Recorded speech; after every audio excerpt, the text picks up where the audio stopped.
See what's going on right here? This is the way it used to be done. One person pulling, one person slicing, and that person is also swinging. 56.5. Probably. Yeah. Or you could have said 56. I'm not sure. I wasn't really listening. Pretty neat, huh, Wade?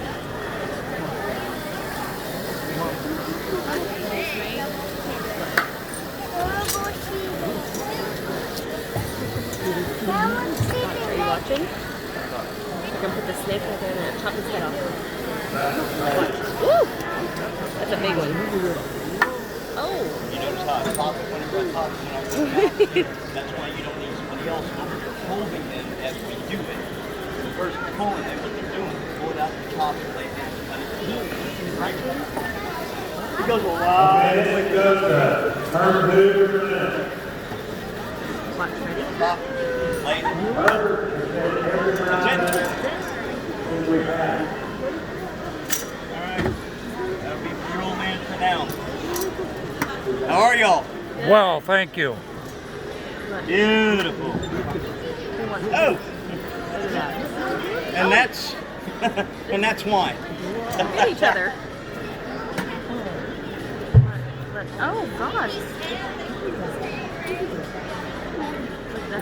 So, how can they still live? They do for a while, Well, right? I mean, well, they're not really living though. I mean, Oh. in the most essential, part of the word. It's just reacting or Pretty much. reflecting. Basically, the old adage of chicken with a head cut off. Yeah, buddy. Same thing, Is that right?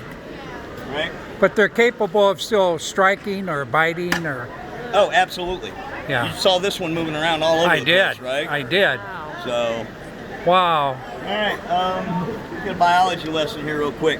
These fangs, kind of like a shark, they've always got one ready to come down. You see him trying to bite, Ray, right? Yes. They've always got a fang ready to come down into the spot of the other one. So if it gets broke off, there's another one ready. And it Okay. comes right down in there, and when it comes, the second one starts growing in right after that one pops down, right? They are never defenseless.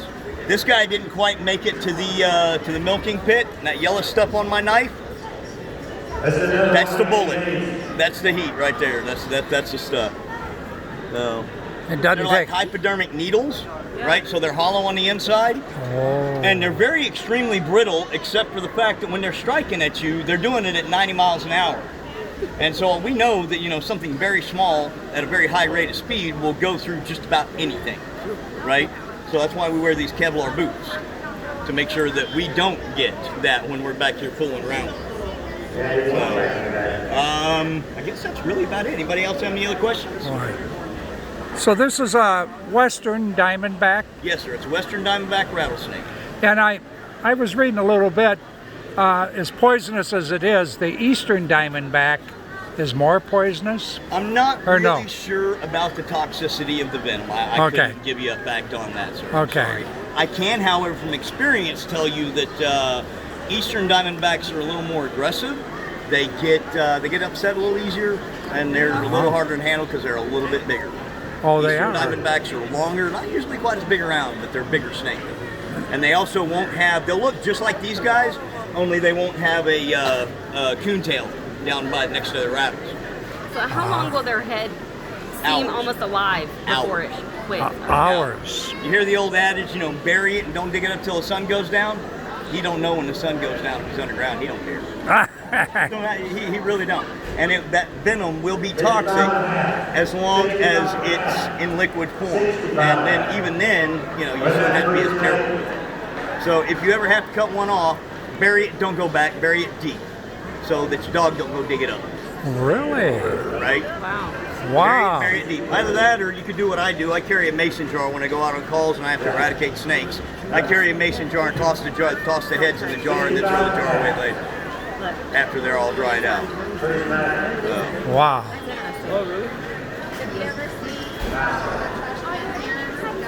There you go. I'm sorry, honey? Yeah, bull snake will kill a rattlesnake. Really? Yes, bull snakes will kill rattlesnakes. So yeah, snakes are not just. I mean, they have snakes as predators. These guys will also eat their young. They'll eat smaller ones. I mean, Really? It happens. It's not like on their diet, but they will. It's not unheard of. Anybody else have any questions? Have one. Yes, sir. Approximately, what is the maximum length they can grow to? The longest on record is 81.5 inches, and that came through here. Really? So that's like Our- 7 foot? Give or take, something like that. Your average that comes through here is between 3 to 5 foot. That's an average Western Diamondback rattlesnake. The one that everybody sees that say they swear to God 6 foot long was probably about like that. I love it. I'm being serious. Most of the time, they're Yeah. only 3 to 5 foot long anyway. So that's the big Right, one that they got weigh- away. Yeah, the big ones are 5, 6 foot long. Really? Really. And then you get into these huge ones that are like, 70, 60, 70 plus inches. But those are we had 6,000 pounds of snake come in today. We've got 5 over there that are like over 60 inches. You know what I'm saying? Really? Yeah, there's not, well, actually it's more than 5. But what I'm saying is the numbers are not proportional. They don't get that big very often. So it's really kind of hard to come across a really huge diamondback rattlesnake that's 7 foot long and as big around as a man's bicep.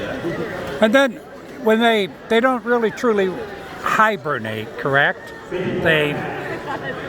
They're a cold-blooded animal, so hibernation would be the wrong word. Yeah. They den up when it gets cold.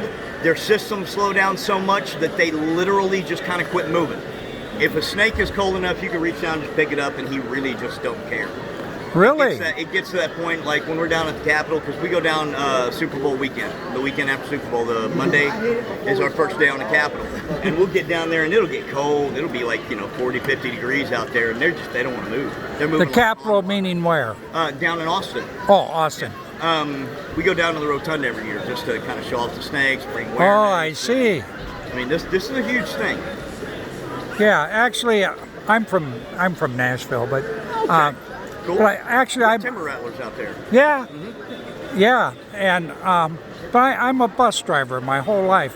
I Okay. drive the artists, the entertainers. Right. Well, I'm leading up to something. So a few years ago, I was out with Larry Gatlin, Okay. the Gatlin brothers. Mm-hmm. They told me if I ever was in this area, I had to come here. And look at me, here I am today. That is awesome. Isn't that? That's fantastic. Yeah. Larry's really, he's a wild That is guy. awesome. And he That is told really me, he cool. said, you got to do that. And I said, Heck "Oh." yeah. So here I am, and I'm glad I came. Thank glad you you for came, everything. It's really great. And I might add, of course, I'm taping this, and so I